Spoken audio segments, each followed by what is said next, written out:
Good evening, vinyl community. Hi, I hope everybody's doing really well on this spooktacular Halloween night that we find ourselves at. Just thought I'd come on and do a vinyl finds video. This one's going to be quite a lengthy one, probably the longest one I've ever done, basically because I have an awful lot of vinyl to show. I've been pretty lazy. I didn't manage to get around to doing one last week for various reasons. So more probably out of laziness than anything else.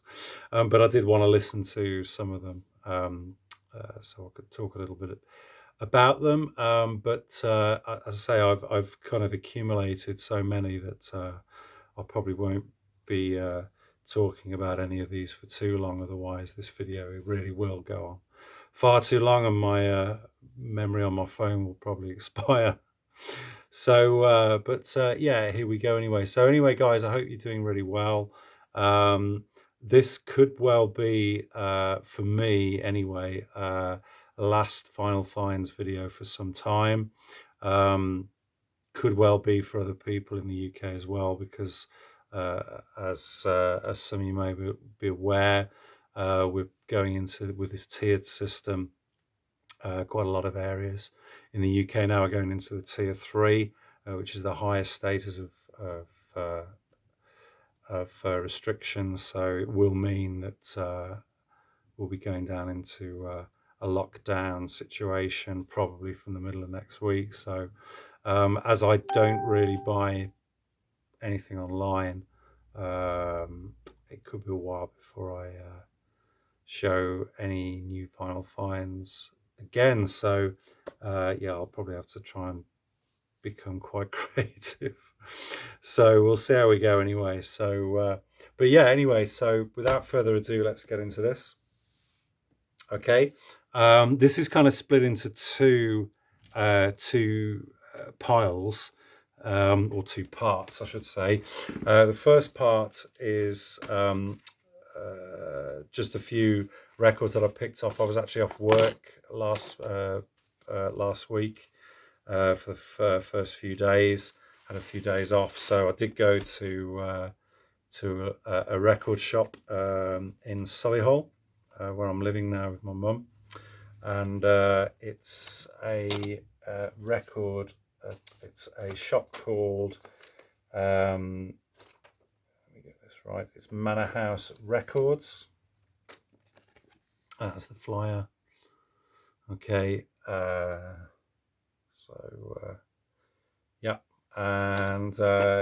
They've been open since the 1st of August, and there's a nice guy called Matt who runs the shop, and this is the second time I've been in there since they opened on the 1st of August.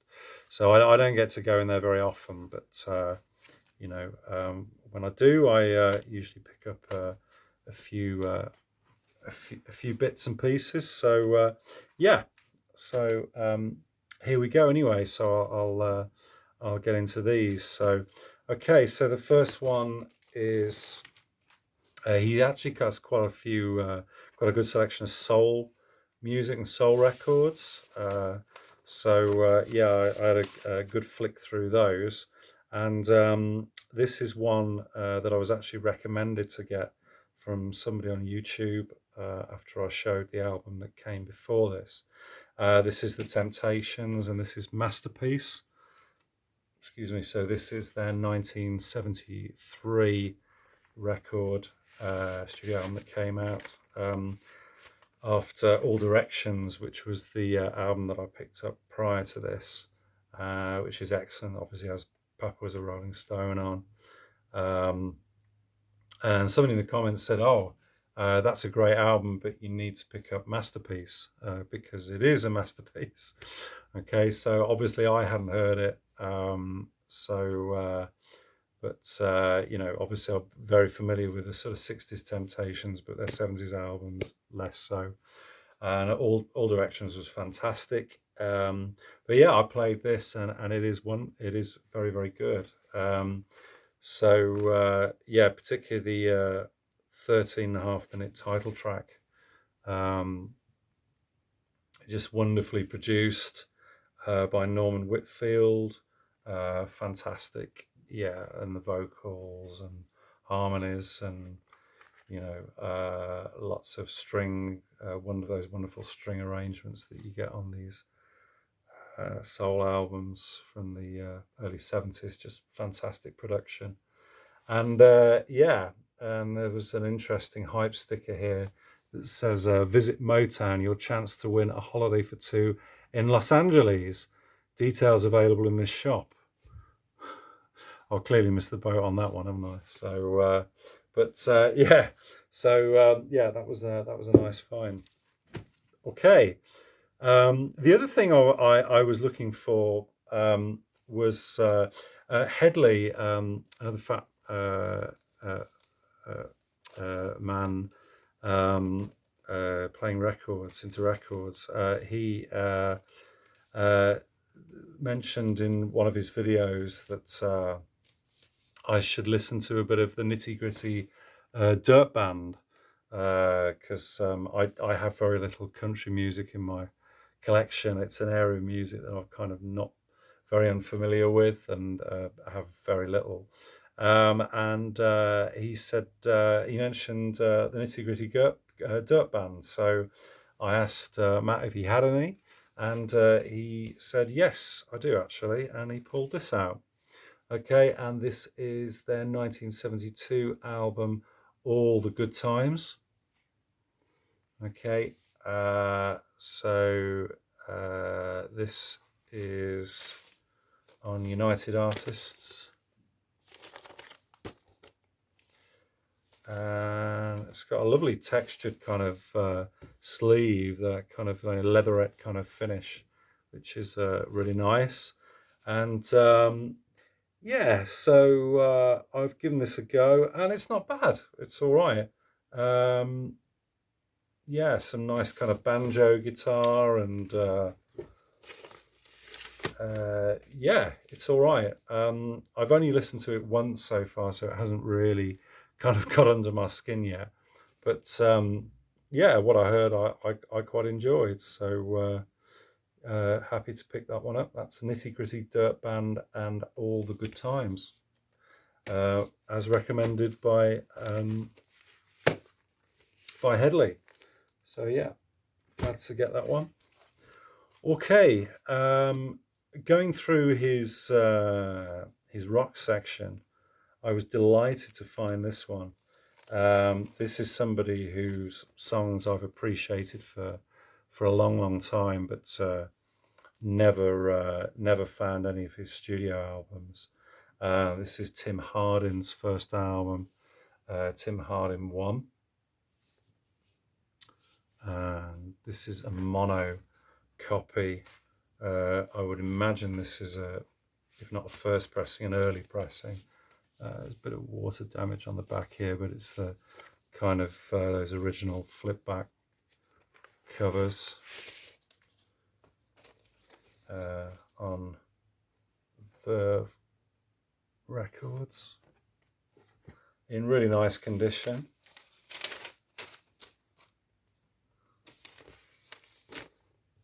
And yeah, this is superb. Sounds wonderful being a mono pressing. And yeah, I'd always wanted to hear his version of Reason to Believe, obviously the original, because he wrote the song. Always loved the Rod Stewart version from Every Picture Tells a Story. And yeah, it was lovely to hear the original of that one. Yeah, and this is a lovely album. Just all the songs are really, really great. His delivery is wonderful. Obviously, a lot of people covered his songs. I think probably his most famous one is if I were a carpenter, which I believe is off his second album, which again is quite a revered record. I've not come across that one, but if I did, I'd certainly snap it up. So yeah, so that's Tim Hardin's debut. Okay, and had a quick look through his jazz section and came across this, which was very cheap. This was £3. I can only assume that's because the gatefold, there was a bit of a rip on the inside here. But for £3, I'm not complaining, and the vinyl's in excellent condition. This is Chick Corea and Herbie Hancock, or it's called Corea, just called Corea Hancock. And this is a double live album from 1979 on Polydor. And yeah, I didn't know anything about this. I mean, jazz is, as I've mentioned before, is a fairly new foray for myself. Know very little about it. Sort of, and I see these records, and obviously I get recommendations on the VC, and I'm sort of slowly picking these up. But this was lovely. Particularly the Chick Corea piano solos, because I think there's only about 6 tracks on this album. They're all pretty much a track aside, and Chick Corea does 2 pieces, one called Homecoming and the other one called Bouquet, both of which are just basically himself with the piano, and fantastic, really, really wonderful. Yeah, so happy to pick that up, and for £3, a real bargain. So that was a nice one. Okay, so a bit of UK soul here. This is an album that I've never seen before, but I love the single. I remember when I was very young, I remember hearing this on the radio and always loved it. This is the band Sweet Sensation. This is their debut album from 1974 on Pi Records. Okay, so this was the group that had the Monster #1 hit, which I believe was a #1 hit, I think, in October 1974, Sad Sweet Dreamer. This was a band that was on New Faces, which was a kind of talent spot program on ITV in the UK in the early mid-70s. And they were actually, Tony Hatch was on the judging panel and spotted them and decided to sign them. And he actually produced and did actually some backing vocals, I believe, on this album as well. But yeah, this band was incredible. The singer here, he died, unfortunately, I think, about 20 years ago. But I think he was only about 15, 16 when this album was recorded. But great production, wonderful songs, very soulful, lovely record. Really pleased to pick that up. Okay, and then the last one was probably my favourite, the one I was most pleased to pick up from there. This is his second studio album. It's one I've been looking for a long time, and any early Nilsson is I absolutely love. And this is Pandemonium Shadow Show. So this is Harry's second studio album, but I think this was his first kind of fully realized album. What a great album this is. On the RCA Victor there. And just some great songs on this. 1941, Cuddly Toy, fantastic. Does a great version of the Beatles' She's Leaving Home. wonderful version, wonderful track, version of River Deep Mountain High, and obviously Without Her as well, which is fantastic.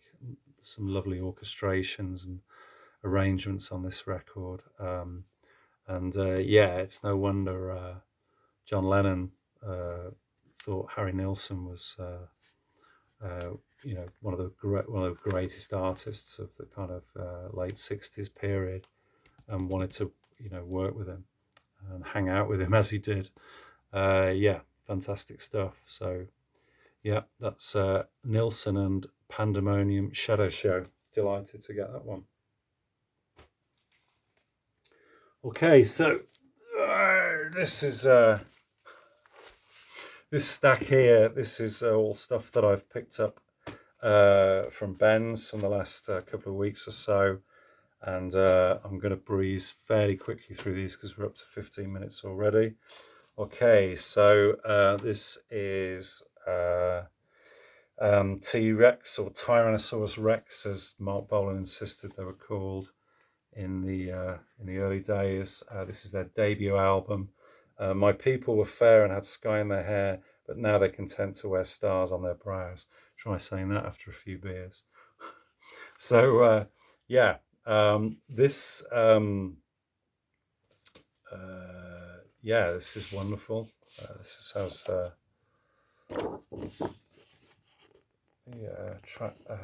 printed inner lyric sheet there. Okay. This isn't the first pressing. This is on the Fly label, Cube label.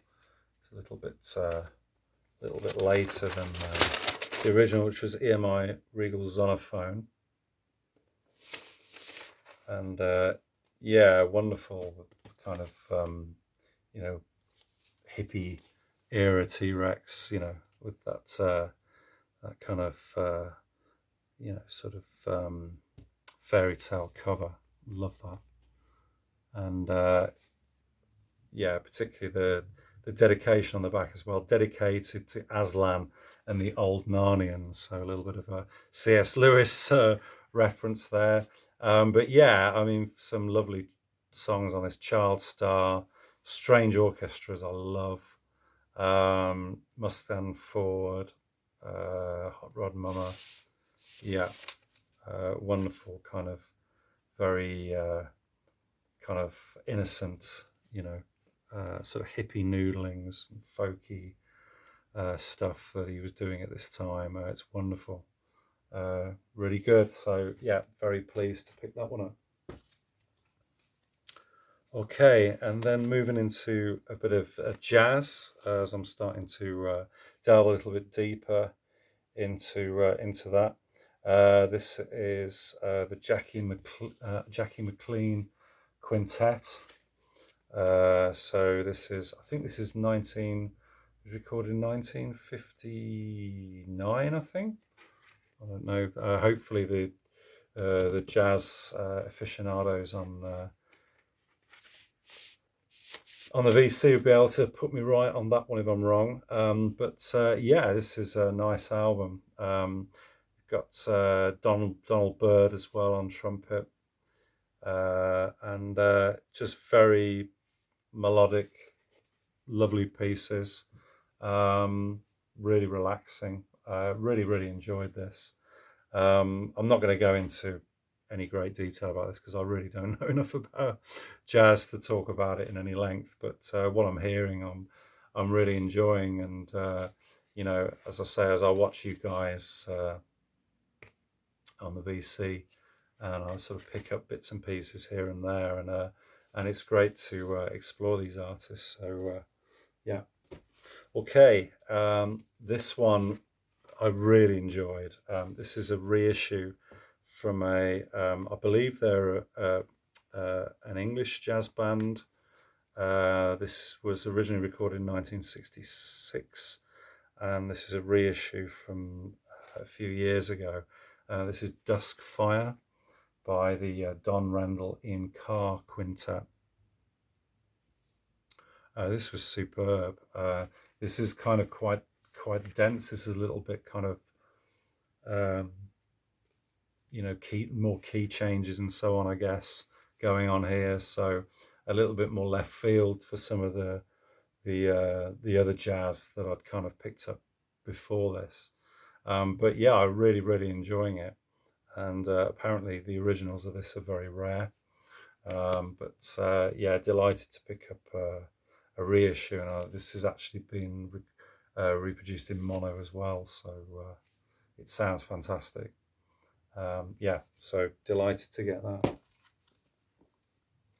Okay, I'm a big fan of the old Gypsy guitarist Django Reinhardt. So this was quite a cheapie I picked up. This is Django Reinhardt and the Quintet du Hot Club de France. So this is another kind of, I guess, a compilation of some of Django's recordings. Yeah, fantastic gypsy guitarist. It's on CBS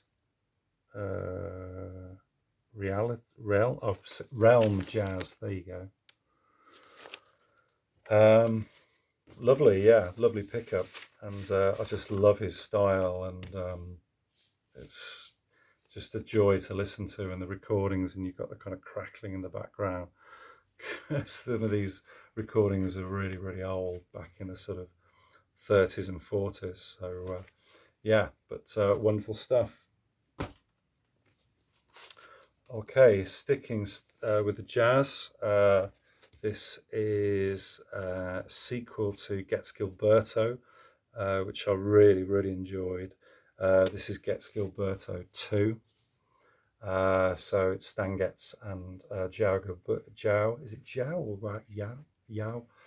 Not too sure. But yeah, fantastic stuff. So obviously Stan Getz on the saxophone, Jow Gilberto on the guitar, and this is a live album recorded in 1964 at Carnegie Hall, and it's an album of two halves, because the first half is Stan Getz's band, which is great, really enjoyable. But for me, the Django Gilberto side, on side two, is just fantastic, absolutely just out of this world. Just wonderful Bim Bom, Rosa Moreno. I loved Meditation. Just superb stuff. Really enjoyable, and yeah, very happy to pick that up.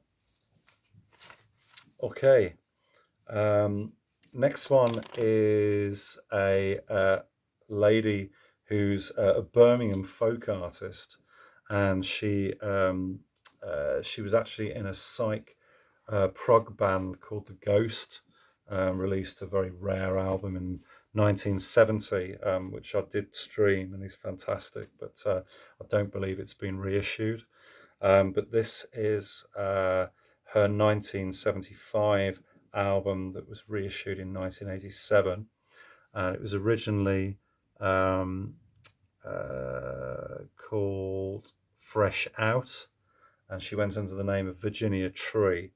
But this is Shirley Kent, and this is the album, her album Forever a Willow. So this is fantastic. Okay, so it does actually have members of apparently the Ghost band themselves. Terry Guy vocals and keyboards, Danny McGuire bass, drums, Paul Eastman on vocal and electric, and I think Shirley's sharing the vocals and the guitars and the acoustic guitars. Yeah, she's got a really classy old school kind of voice, very rich, but with wonderful kind of arrangements on here, some strings, and yeah, it's Really, really nice. Really, really lovely album.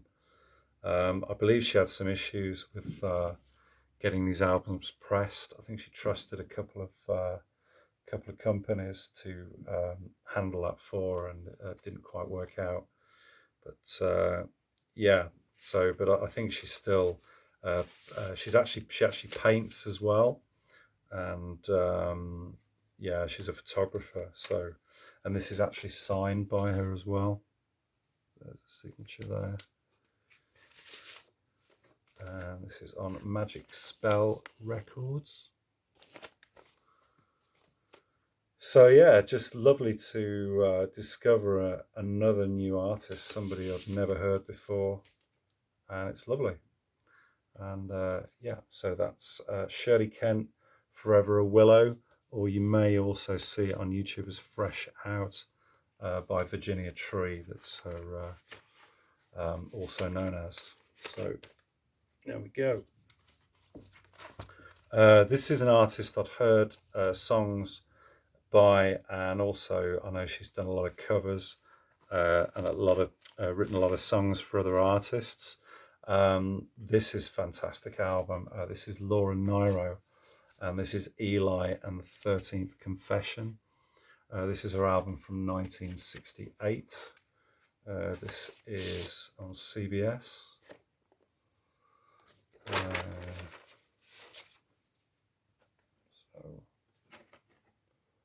Again, I don't know whether this is an original pressing. I think it's a very early pressing. But what a talent this woman is. She's fantastic. Love her voice. She's got a fantastic range. Thumpingly just powerful vocals. Wonderful, wonderful stuff. And yeah, just there's rhythm changes going on here, and sort of, you know, it's very very soul-y, heavily rooted in kind of soul. But there's just she does so much with her voice, and you know, it's the, you know, rhythm changes all over the place, as I say. Never gets dull. Every song's just superb. Yeah, absolutely just classic. And particularly the song Eli's Coming. Wow, blew my socks off. Fantastic stuff. So that's Laura Nairo, Eli and the 13th Confession, from 1968. Delighted to get that one. Okay, another one I was really pleased to get. Not too familiar with this album, but I know it's a real classic. I have heard bits and pieces of this, but I know its reputation. And when I saw that Ben had a copy, I just had to snap it up. This is I Want to See the Bright Lights Tonight by Richard and Linda Thompson. I know Dale at Gatefold 33 is a big fan of Richard and Linda Thompson. So this was wonderful to get. This is on Island. Lovely pink on Island. It's got the original lyric in a little bit of mould on there, so I got it at a very reasonable price. So couldn't turn that one down. And yeah, absolutely delighted to get this, and we'll look forward to really absorbing that. Okay. Next one. This was a cheapie. This is the one and only Johnny Cash album I now have in my collection. This is Johnny Cash, the Junkie and the Juicehead minus me. Is this a soundtrack? I don't know. It looks like a soundtrack. It's got also featuring June Carter and daughters Roseanne, Colin, Rosie. I'd never seen this album before, so and I didn't have any Johnny Cash in my collection. I really like Johnny Cash and a lot of his hits and so on, but I've just never got around to getting anything by him. So when I saw this, cheap, I thought I'd pick it up. So it's on CBS, I would imagine. Yeah, there you go. So I'll say this is from, I think this is from 1974.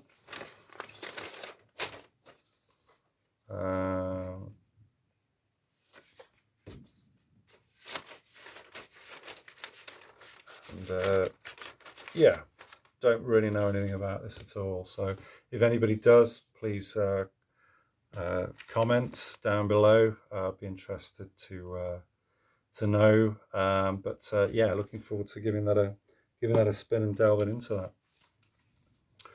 Okay, another cheapie, but pleased to get this.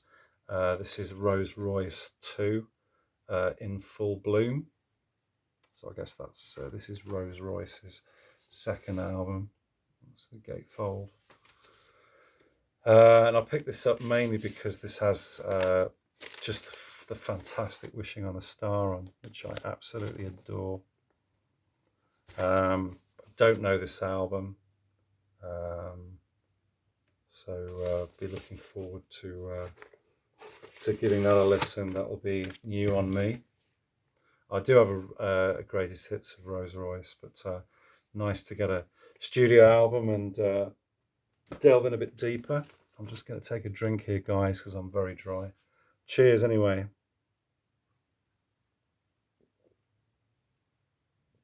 There's a nice old speckled hen, which goes down far too well.